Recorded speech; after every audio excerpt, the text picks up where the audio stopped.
बिस्मिल्लाहिर्रहमानिर्रहीम। अस्सलामुअलैकुम। Hope you all are doing well. आप सब खैरियत से होंगे। तो स्टूडेंट्स, आज जो हम लोगों ने टॉपिक स्टार्ट करना है वो एक नया कॉन्सेप्ट है जिसको हम नाम देते हैं ओवरफ्लो का एंड अंडरफ्लो का। ठीक है, तो आज बेसिकली हम लोगों ने पढ़ना है concept of overflow and underflow with example. तो स्टूडेंट्स, हम लोगों ने जो लास्ट वीडियो में बात की वो हम लोगों ने डाटा टाइप्स के बारे में हम पढ़ रहे थे। ठीक है, और एलिमेंट्स ऑफ सी लैंग्वेज के अंदर हम लोगों ने डिफरेंट चीज़ें पढ़ी जिसमें हमने आइडेंटिफायर को देखा, आइडेंटिफायर क्या होता है उसके बाद। ठीक है, तो इसमें बेसिकली हमने आइडेंटिफायर्स को देखा। आइडेंटिफायर जो है वो आइडेंटिफाई करने के लिए इस्तेमाल होते हैं। उसमें हमने दो तरह के आइडेंटिफायर्स के बारे में पढ़ा, जो पहले से ही डिफाइंड होते हैं और कुछ को यूज़र अपने एंड से डिफ़ाइन करता है। ठीक है, फिर हम लोगों ने कीवर्ड्स के बारे में पढ़ा। कीवर्ड्स क्या होते हैं? कीवर्ड्स आपके रिजर्व वर्ड्स होते हैं जो कि पहले से ही लैंग्वेज में डिफ़ाइन कर दिए गए हैं और वो टोटल 32 इन नंबर्स हैं। ठीक है, फिर हम लोगों ने उसके बाद वेरिएबल्स के बारे में स्टडी स्टार्ट की। वेरिएबल्स क्या होते हैं? जो कि आपकी मेमोरी में स्पेस एलोकेट करते हैं, जिसके अंदर आप अपने डाटा को, अपने रिकॉर्ड को स्टोर करवाते हैं और उसके ऊपर आप कैलकुलेशंस परफॉर्म करते हैं। आप अपने रिजल्ट्स को स्टोर करवाने के लिए, काउंटिंग करने के लिए इस्तेमाल करते हैं। फिर बात की थी कि उसके अंदर आपका जो है डाटा स्टोर होता है। डाटा के ऊपर कैलकुलेशंस परफॉर्म करते हुए आप देखते हैं कि किस तरह की आपने कैलकुलेशन परफॉर्म करनी है। फिर हमने बात की कि जो वेरिएबल आप बनाते हैं उस वेरिएबल में किस तरह का डाटा स्टोर करना है, तो हम फिर वेरिएबल को एक स्पेसिफाई कर देते हैं उसकी डाटा टाइप से। ठीक है, हम लोगों ने ध्यान रखना होता है कि कौन सी डाटा टाइप उसके लिए इस्तेमाल होगी और डाटा टाइप की बेस पे वेरिएबल के अंदर डाटा स्टोर होगा। फिर जो डाटा टाइप्स होती है वो डिफाइन करते हैं किस तरह का डाटा उसके अंदर स्टोर होना है। ठीक है, अब वेरिएबल्स आप डिक्लेयर कर रहे हैं।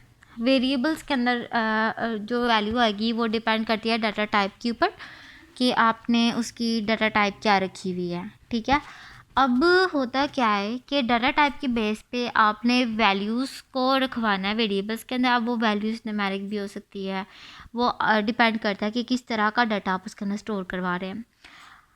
वो डाटा अब जब आप वेरिएबल में रखवा रहे हैं तो उस को रखवाने के बाद आपके पास मेमोरी में स्पेस ऑक्यूपाई होती है। बल्कि जब आप डिक्लेयर कर देते हैं ना, तब भी मेमोरी के अंदर स्पेस एलोकेट कर दी जाती है कि इस तरह के डाटा टाइप के लिए जो वेरिएबल आया है उसके लिए इतनी मेमोरी जो है रिज़र्व कर दो। फिर उसके अंदर जो भी डाटा आएगा वो उस मेमोरी स्पेस के अंदर रखवा दिया जाएगा। होता क्या है कि जब आप उसके अंदर स्पेस ऑक्यूपाई करवा देते हैं, वेरिएबल भी असाइन करवा देते हैं, तो एक ख़ास रेंज होती है जिसके दरमियान आपकी जो वैल्यूज़ है वो लाई करती हैं। ठीक है, यानी कि आपने इंटीजर टाइप के डाटा के लिए डाटा टाइप्स पढ़ी जिसके अंदर ख़ास रेंज है कि इंटीजर टाइप के डाटा में आप न्यूमेरिकल वैल्यूज़ को रखवाते हैं, आप न्यूमेरिकल डाटा को स्टोर करवाते हैं। उसके लिए फिर डिफरेंट डाटा टाइप्स है। जिस तरह आपने इंट डाटा टाइप पढ़ा जिसकी जो स्टोर करवाने की कैपेसिटी थी वो थी इंटीजर वैल्यूज़ को, और वो मेमोरी में स्पेस ऑक्यूपाई करते हैं up to 2 bytes of memory space. और उसकी जो डाटा की वैल्यू होती है, मतलब रेंज ऑफ वैल्यूज़, वो लाई करती है -3 to 768 से लेके 3 to 767 तक। ठीक है, इसका मतलब क्या हुआ कि जो भी आपने वैल्यू इंटीजर डाटा टाइप के अंदर रखवाई वो इन दोनों रेंज के दरमियान आनी चाहिए। आप 3 to 768 वैल्यू नहीं रखवा सकते, ना ही आप -3 to 769 वैल्यू रखवा सकते हैं। ठीक है, ऐसा क्यों?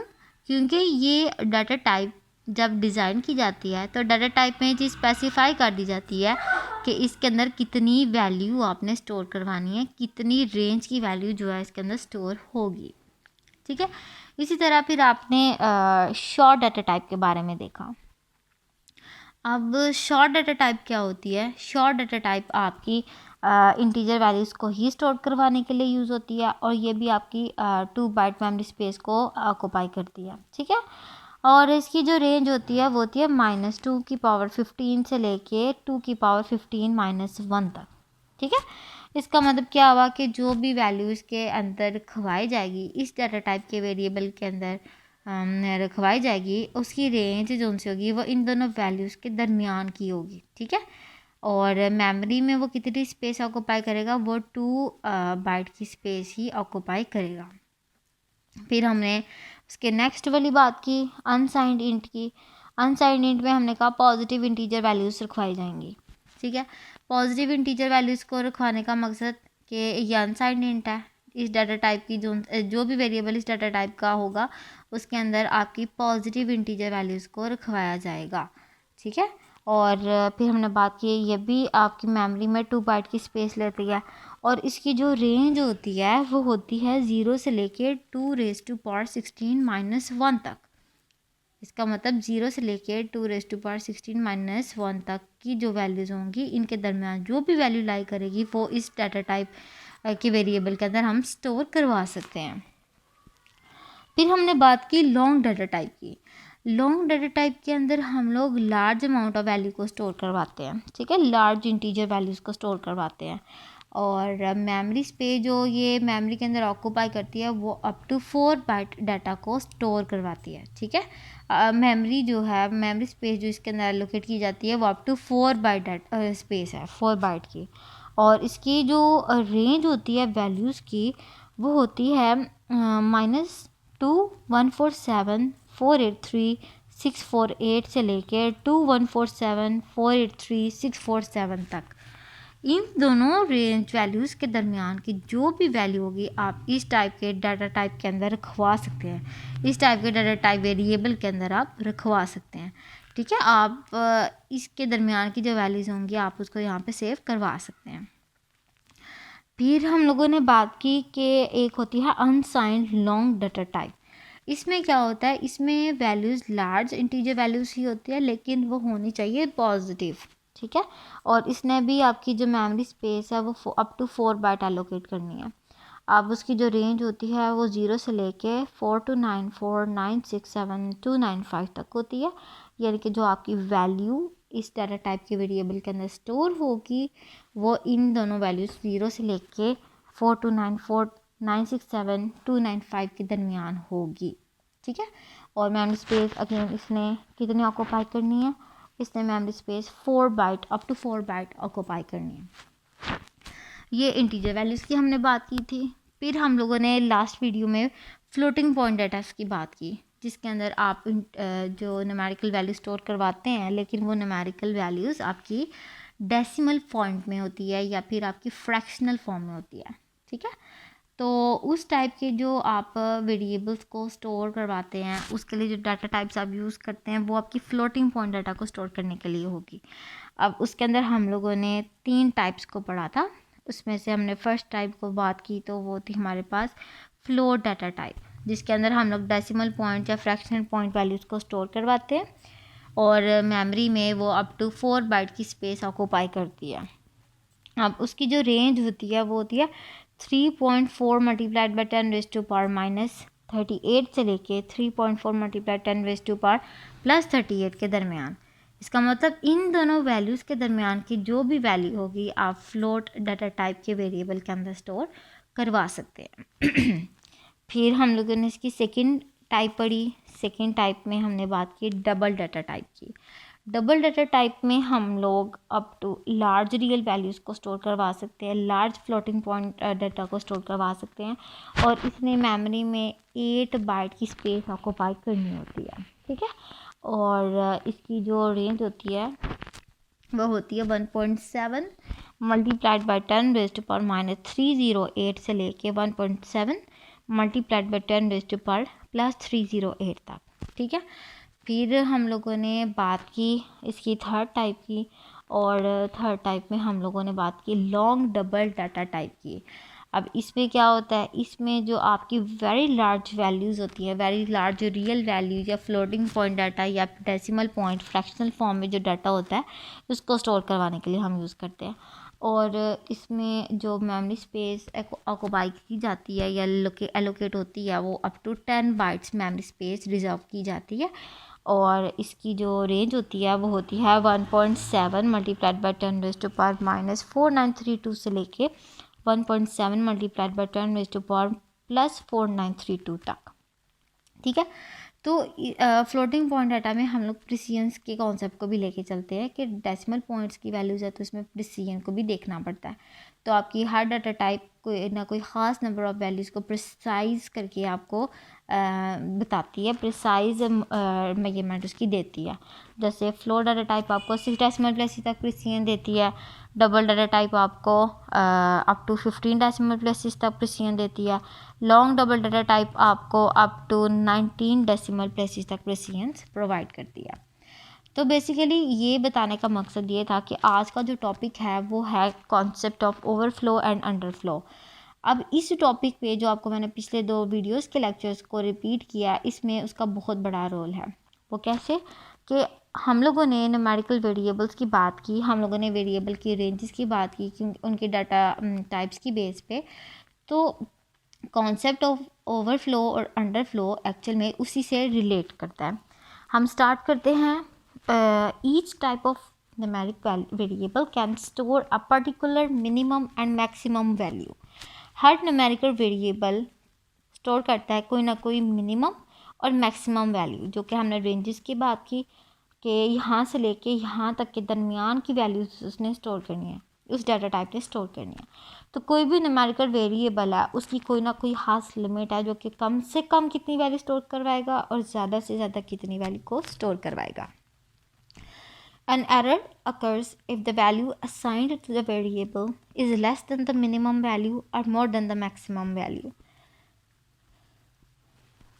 जब भी आप वेरिएबल के अंदर कोई भी वैल्यू स्टोर करवाएं तो अब तो हमने बात की कि हर वेरिएबल जिसके अंदर आप वैल्यू स्टोर करवाते हैं उसकी कोई ना कोई ख़ास मिनिमम और मैक्सिमम वैल्यू होती है।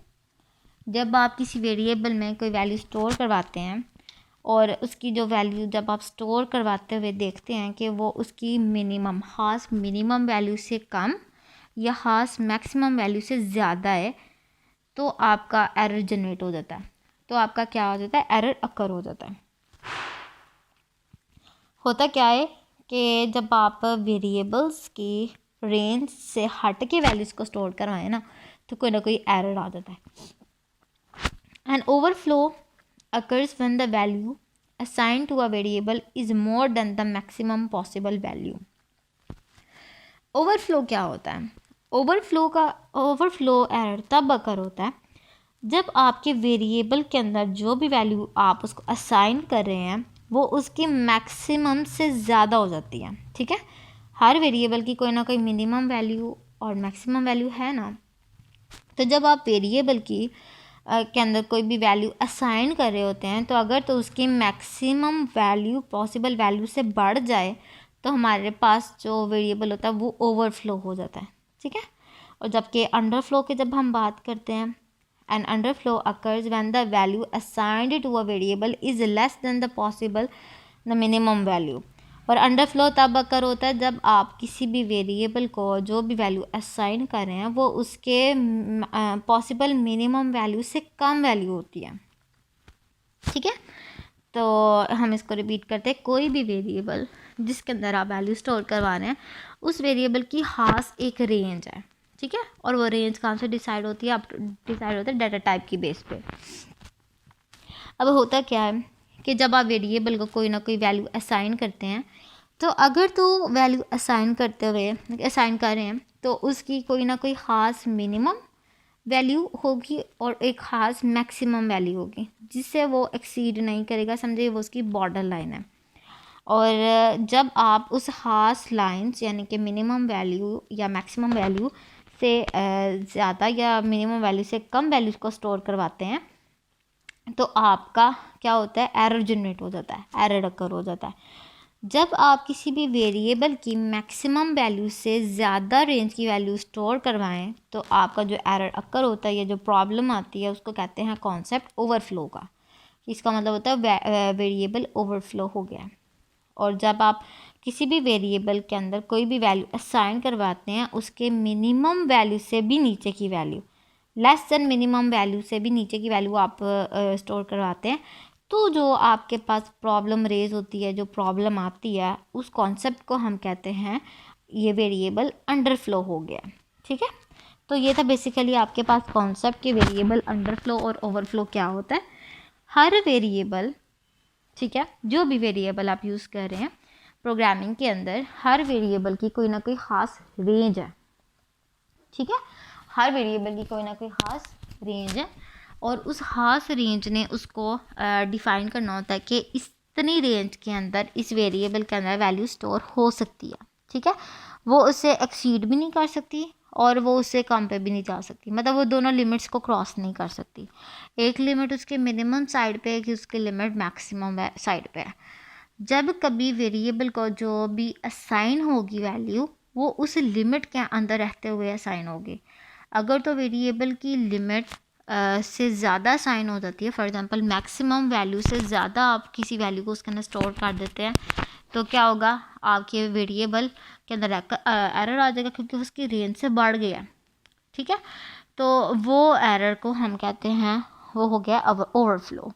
और जब आप किसी वेरिएबल के अंदर कोई वैल्यू असाइन कर रहे हैं और उसके अंदर जो वैल्यू आप रखवा रहे हैं वो उससे कम चली गई है, उसकी मिनिमम वैल्यू की जो लिमिट थी उससे कम वैल्यू चली गई है, तो इसका मतलब है वो वेरिएबल उसकी रेंज में नहीं आ रहा, उससे कम पे चला गया उसका डाटा, तो उसके अंदर जो प्रॉब्लम आएगी that is underflow. So basically ये था आपका concept of underflow and overflow. अब इसकी एग्जांपल को देखते हैं। An integer variable can store values from -3 to 768 to 3 to 767। एक इंटीजर टाइप का वेरिएबल है जो आपकी डाटा वैल्यूज़ को स्टोर करता है इतनी रेंज के दरमियान, और रेंज आपके पास क्या है, -3 to 768 से लेकर 3 to 767 तक। If the assigned value is more than 3 to 767, अगर क्या होता है, वेरिएबल को जो भी वैल्यू असाइन हो रही है वो 3 to 767 से बढ़ जाती है। ठीक है, उससे क्या हो जाती है, मोर हो जाती है, तो हम कहेंगे कि इंटीजर ओवरफ्लो हो गया। ठीक है, हम क्या कहेंगे कि हमें पता चला कि ये इंटीजर ओवरफ्लो हो गया क्योंकि उसकी वैल्यू उसकी रेंज से बढ़ गई है, उसकी मैक्सिमम वैल्यू से बढ़ गई है, तो ये इंटीजर ओवरफ्लो हो गया। और जब हम बात करते हैं but if the assigned value is less then -3 to 768, तो हम उसको कहेंगे कि इंटीजर अंडरफ्लो हो गया क्योंकि ये वैल्यू उसकी रेंज से कम चली जाएगी, जो भी असाइन करेंगे इससे कम वैल्यू पे, तो उसकी रेंज से कम चली जाएगी, तो हम कहेंगे इंटीजर अंडरफ्लो हो गया। ठीक है, तो ये था आपके पास कॉन्सेप्ट इंटीजर ओवरफ्लो का और इंटीजर अंडरफ्लो का। अब हम बात करते हैं इसकी एग्जाम्पल। चलें जी, अब बात करते हैं हम लोग के एग्जाम्पल की। ठीक है, हम एक प्रोग्राम लिखते हैं जिसके अंदर हम लोग बताते हैं कि कॉन्सेप्ट ऑफ ओवरफ्लो और अंडरफ्लो क्या होता है। ठीक है, फॉर एग्जांपल अब हम लोग एक प्रोग्राम लिखने जा रहे हैं और उसमें हम लोग बताएंगे कि कॉन्सेप्ट क्या है ओवरफ्लो का और अंडरफ्लो का। स्टार्ट करते हैं अपने प्रोग्राम को। सबसे पहले तो प्रोग्राम की लाइब्रेरीज आएंगी, hash include chrono.h hash include standard libraries add करेंगे stdio.h। उसके बाद हम लोगों ने स्टार्ट करने हैं अपने void मेन को, उसके बाद हम लोगों ने मेन की बॉडी स्टार्ट करनी है जी। अब हम डिक्लेयर करते हैं आगे इसका। ठीक है, तो स्टार्ट करते हैं हम अपनी जो है वेरिएबल्स को डिक्लेयर करना। मैं डिक्लेयर कर रही हूँ शॉर्ट डाटा टाइप का टेस्ट वेरिएबल। ठीक है, डाटा टाइप इसकी शॉर्ट है, तो मैं टेस्ट वेरिएबल को डिक्लेयर कर रही हूँ। और मुझे पता है शॉर्ट वेरिएबल जब हम डाटा टाइप यूज़ करते हैं तो उसकी जो उनसे होती है रेंज, वो मैक्सिमम रेंज होती है 3 to 767 तक। ठीक है, मैंने उसको एक वैल्यू जो कि उसी की मैक्सिमम रेंज वैल्यू है मैंने उसको असाइन कर दिया। क्लियर, अब मैंने क्या किया है, स्क्रीन को क्लियर कर दिया, क्लियर स्क्रीन कर दिया। ठीक है, स्क्रीन को मैंने क्लियर कर दिया। अब मैं क्या करती हूँ, मैं ना इसको ना प्रिंट करवाती हूँ। प्रिंट एफ की स्टेटमेंट को यूज़ करते हुए मैं इसको प्रिंट करवाने लगी हूँ।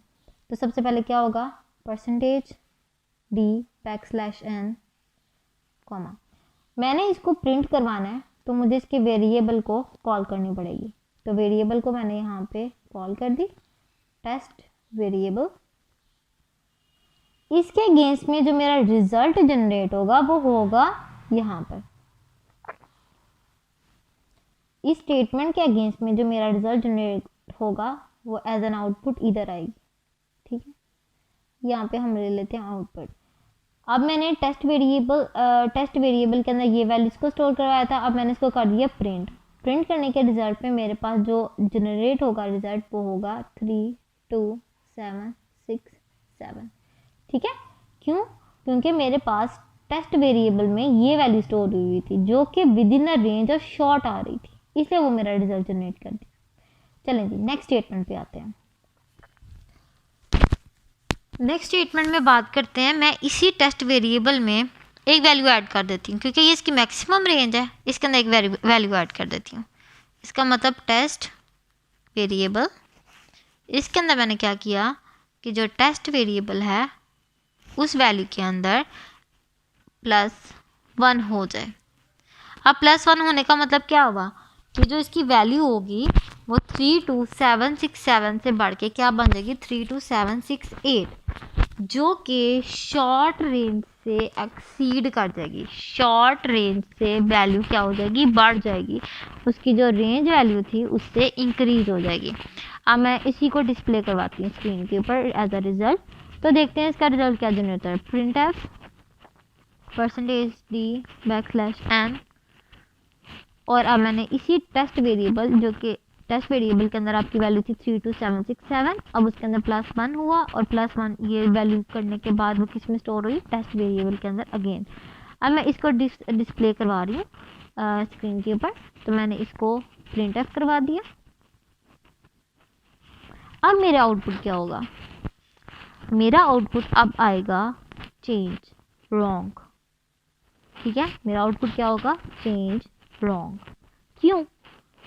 क्योंकि मैंने कहा था कि जो मेरा शॉर्ट वेरिएबल है, जो भी मैंने वेरिएबल डिक्लेयर करवाया है, उसकी जो रेंज है वो -32768 से लेके 32767 तक आती है। मैंने जब क्या किया, मैंने इस 32767 रेंज, जो इसकी मैक्सिमम रेंज थी, उसके अंदर 1 वैल्यू को ऐड कर दिया। इसका मतलब क्या हुआ, वो वैल्यू बन गई 32768। अब वो 32768 इसके अंदर स्टोर हो गया। इसके अंदर स्टोर होने के बाद मैंने इसको प्रिंट एफ के साथ शो करवाया। प्रिंट एफ के साथ जब मैंने शो करवाया, कंपाइलर गया एग्जीक्यूशन स्टार्ट करने। कंपाइलर ने देखा जी डाटा टाइप शॉर्ट है, डाटा टाइप को देखते हुए उसने उसकी रेंज को देखा, और रेंज को देखने के बाद उसको पता चला जी ये तो उसके रेंज के अंदर आता ही नहीं है वेरिएबल, 32768 उसकी रेंज के अंदर नहीं आता। तो उसने क्या किया, उसको अब उसके आगे से कैलकुलेशन नहीं करनी, उसने रॉन्ग रिजल्ट जनरेट कर दिया, और मेरे आउटपुट में अपने से या कोई रॉन्ग रिजल्ट शो हो गया। ठीक है, तो ये मेरा कॉन्सेप्ट हो गया, कॉन्सेप्ट ओवरफ्लो। ये हो गया मेरा वेरिएबल इंटीजर ओवरफ्लो। क्यों? क्योंकि ये उसकी रेंज से बाहर निकल गया। ठीक है, ये उसकी रेंज से क्या निकल गया, बाहर निकल गया, उसकी रेंज में नहीं आ रहा। ठीक है, अब क्या होगा, अब मैं दोबारा से टेस्ट वेरिएबल के अंदर ही एक फंक्शन अप्लाई करती हूँ, या फिर एक और इसके अंदर एक्सपेरिमेंट करती हूँ कि टेस्ट वेरिएबल के अंदर ही मैं क्या करती हूँ, अब इसके अंदर मेरे पास क्या वैल्यू स्टोर है, इस टेस्ट वेरिएबल के अंदर मेरे पास स्टोर है 32768, जो कि रॉन्ग रिजल्ट जनरेट कर रहा था।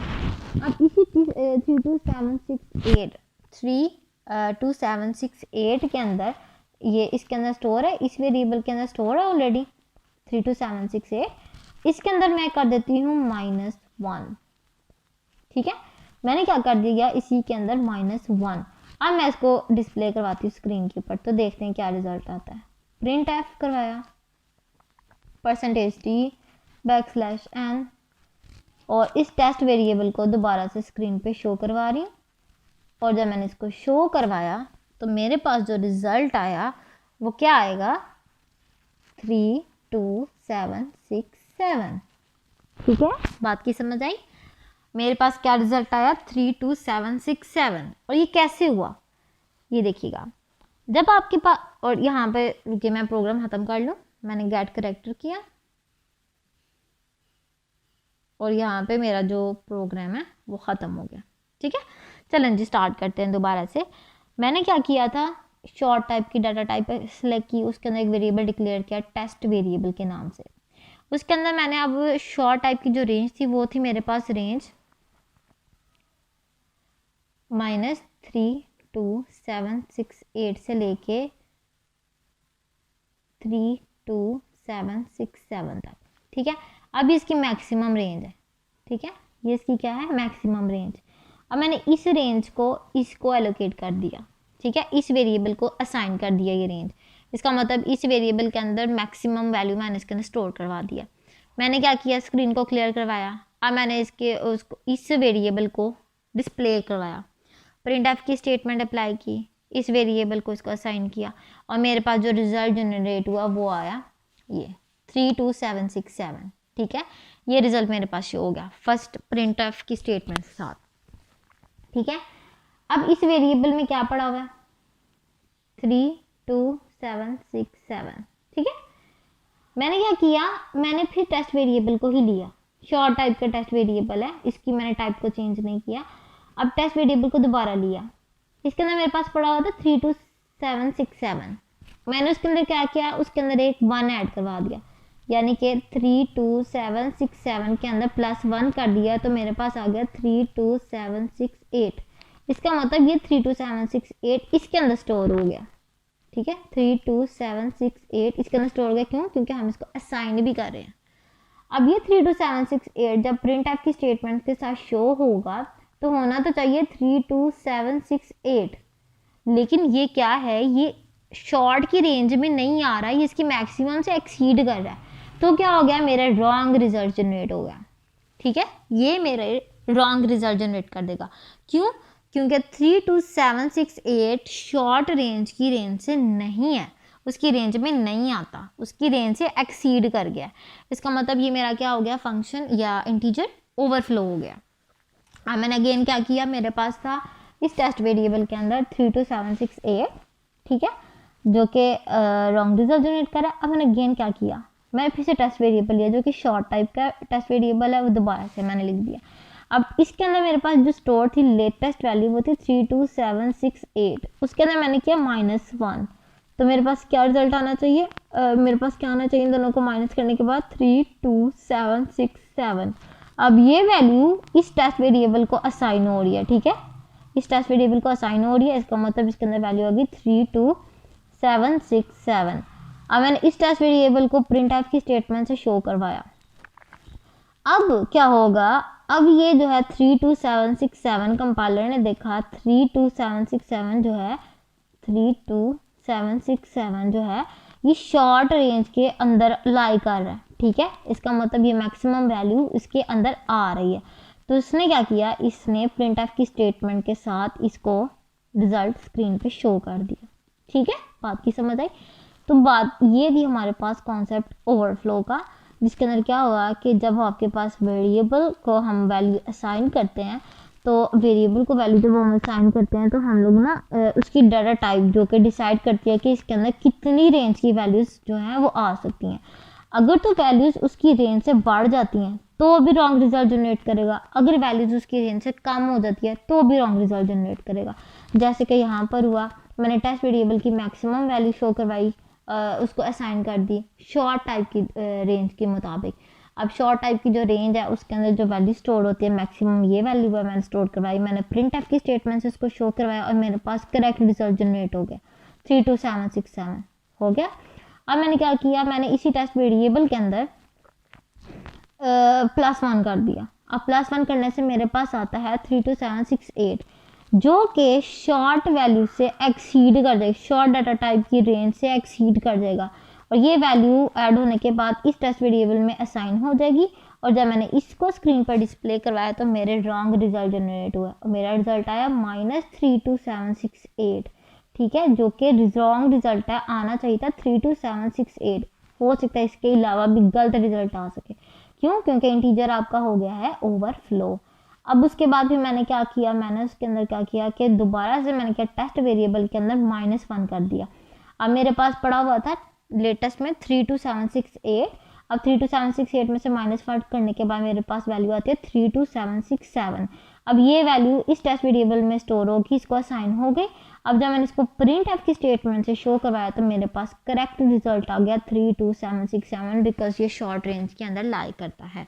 तो ये था आपका concept of overflow and underflow. ये एग्जांपल जो थी मैंने आपको बताई कि ये कॉन्सेप्ट ये एग्जांपल जो है ये किसके एग्जांपल है ये इंटीजर ओवरफ्लो की है। अब बात करते हैं हम लोग एक स्टेटमेंट की, और स्टेटमेंट में बात करते हैं the overflow and underflow is not detected by compiler, it may generate wrong result. जब आप कॉन्सेप्ट ऑफ ओवरफ्लो और अंडरफ्लो की बात करते हैं तो ये एरर जो है या फिर रिजल्ट जो है ये कंपाइलर डिटेक्ट नहीं करता, लेकिन कंपाइलर जस्ट क्या करता है, इसके रॉन्ग रिजल्ट्स को प्रोड्यूस कर देता है। ठीक है, ये कंपाइलर से डिटेक्ट नहीं हो सकते, कंपाइलर जस्ट इसके रॉन्ग रिजल्ट्स को प्रोड्यूस करता है। It is the responsibility of the user to ensure that the values assigned to the variable are within the allowed range. अब ये रिस्पॉन्सिबिलिटी होती है यूज़र की कि वो जो भी वैल्यू असाइन करा किसी भी वेरिएबल को वो उसकी करेक्ट रेंज के अंदर लाई करनी चाहिए। ठीक है, तो ये कॉन्सेप्ट था कि जिसके अंदर हम लोगों ने क्या किया, हम लोगों ने देखा कि जब आप वेरिएबल्स को डिक्लेयर करते हैं तो वेरिएबल्स की खास रेंज वैल्यूज़ होती हैं, उस रेंज के अंदर रहते हुए आपने वेरिएबल्स को वैल्यूज़ असाइन करनी होती है। जब वैल्यूज़ उसकी मैक्सिमम वैल्यू से एक्सीड करती है, मिनिमम वैल्यू से कम चली जाती है, तो आपके जो रॉन्ग रिजल्ट जनरेट होते हैं, रॉन्ग रिजल्ट प्रोड्यूस होते हैं। ठीक है, अब जब आपकी मैक्सिमम वैल्यू से वैल्यू एक्सीड करती है तो हम उस कॉन्सेप्ट को करते हैं ओवरफ्लो, और जब आपकी वैल्यू उसके मिनिमम वैल्यू से कम चली जाती है तो हम उसको कहते हैं कॉन्सेप्ट अंडरफ्लो। और इसकी वजह से क्या होता है, ये कंपाइलर डिटेक्ट नहीं करता, लेकिन कंपाइलर जो है अब ये जो कंपाइलर जो है एग्जीक्यूशन के बाद इसके रॉन्ग रिजल्ट्स को जनरेट कर देता है। अब ये रिस्पॉन्सिबिलिटी होती है यूज़र की कि वो उसके करेक्ट रिजल्ट्स करेक्ट रेंज को जो है वेरिएबल्स को असाइन करे। सो होप सो आपको वो वीडियो की अच्छे से समझ आ गई होगी। किसी भी किस्म की कोई क्यूरी हो then you may ask. Take care, अल्लाह हाफिज़। वीडियो पसंद आई तो लाइक करें, अपनी राय कमेंट करें। ऐसे ही मजीद वीडियोस के लिए हमारा चैनल सब्सक्राइब करें और बेल का आइकन दबाएं ताकि आपको हर वीडियो का नोटिफिकेशन मिलता रहे।